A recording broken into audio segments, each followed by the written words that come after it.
जय माता की मित्रों, मैं धनेश्वर महतो।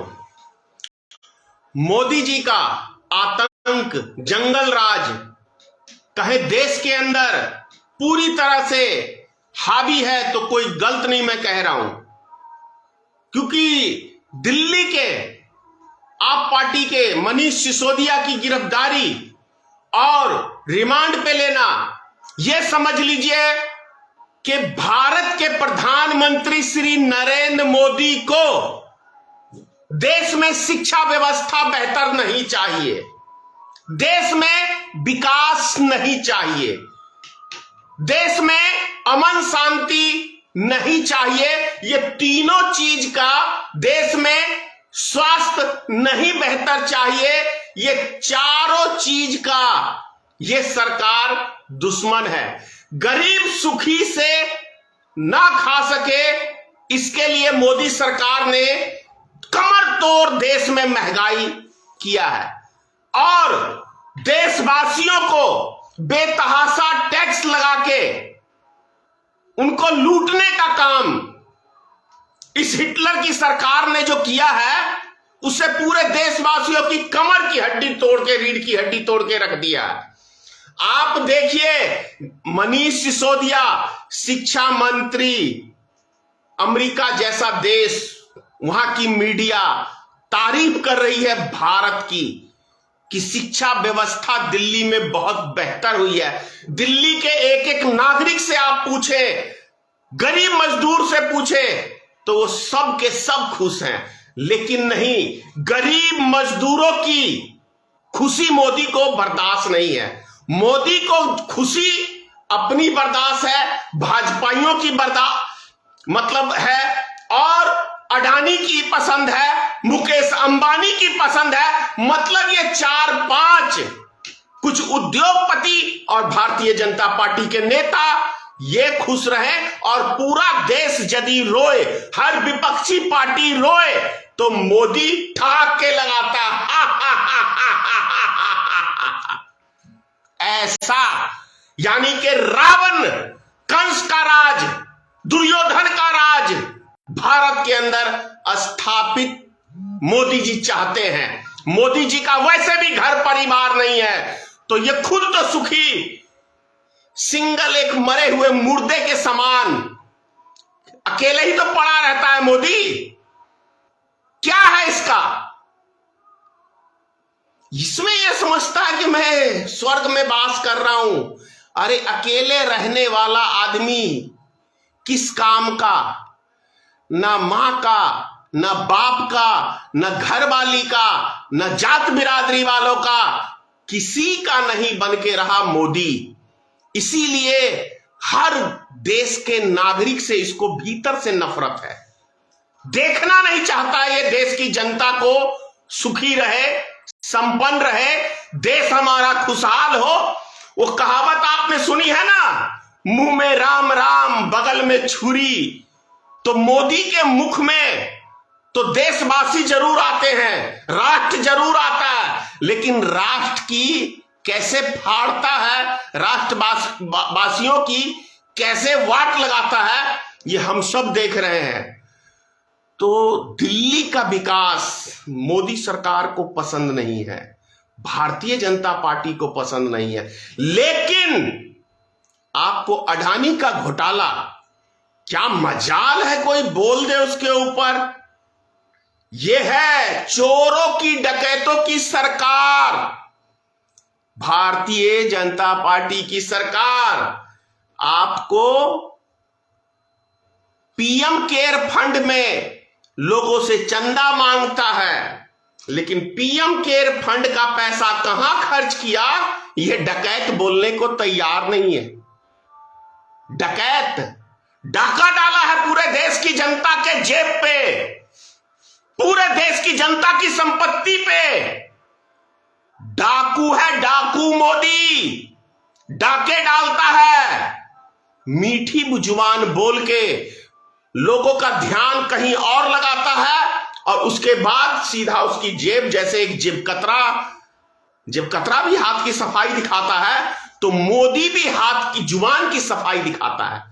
और उसके बाद जरा सी तिरछी नजर घूमी, जैसे आपने देखा होगा कि बस में अगर आप सफर कर रहे हो, कहीं भीड़ भाड़ वाली जगह में आप सफर कर रहे हैं, तो 4 जेब कतरे इकट्ठे हो जाते हैं, पब्लिक का ध्यान आकर्षित किया और उधर जेब साफ हो गई। तो वही ये डकैत आपका ध्यान कहीं और आकर्षित करता है। मनीष सिसोदिया की गिरफ्तारी का कारण जानते हैं आप लोग? सिर्फ अडानी के ऊपर से ध्यान हटाना ही एक मकसद है, ताकि पब्लिक आप पार्टी की तरफ चली जाए, उधर सारे देश की जनता की निगाहें लगी रहे और इधर अडानी का मामला शांत हो जाए, विपक्ष हल्ला ना करे। और वैसे भी 2024 आने वाला है, तो आप समझिए कि 2024 आने वाला है, तो इसी तरह के जितने भी ईमानदार देश में नेता हैं, जितने भी विपक्षी हैं, उसको ईडी और सीबीआई के हवाले, भाई सब चीज आपका है,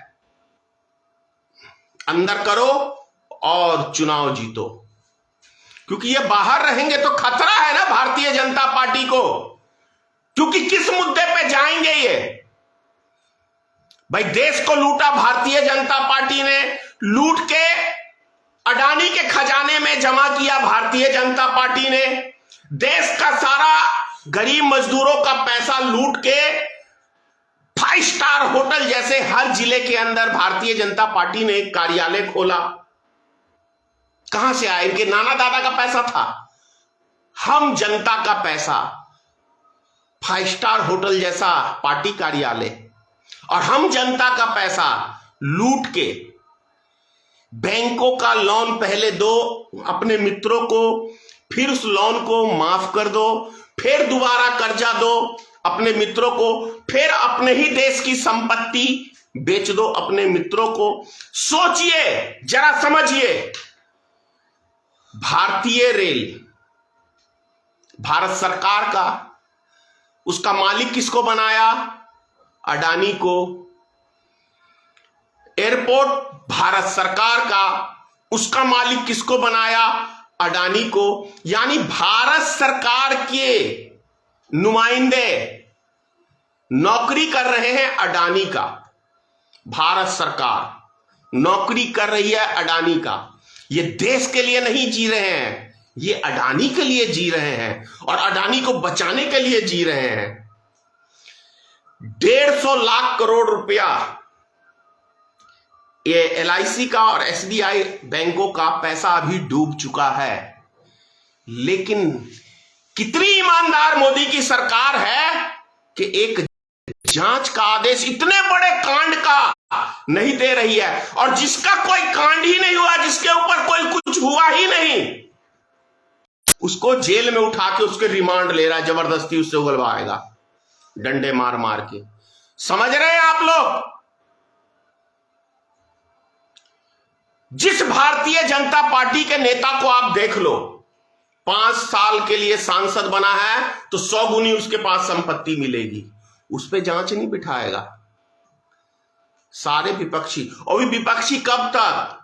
जब तक कि वो टूट ना जाए, और टूट के भारतीय जनता पार्टी की गोद में न चला जाए। अगर गोद में चला गया तो गंगा जल की तरह पवित्र हो गया, और यदि वो गोद में भारतीय जनता पार्टी के नहीं गया तो समझ लीजिए कि वो चोर है, डाकू है, आतंकवादी है, सब चीज है। अगर आज मनीष सिसोदिया कह दे कि मैं भारतीय जनता पार्टी ज्वाइन कर रहा हूं, कोई मुकदमा नहीं, कोई जांच नहीं, खेल सारा समझिए।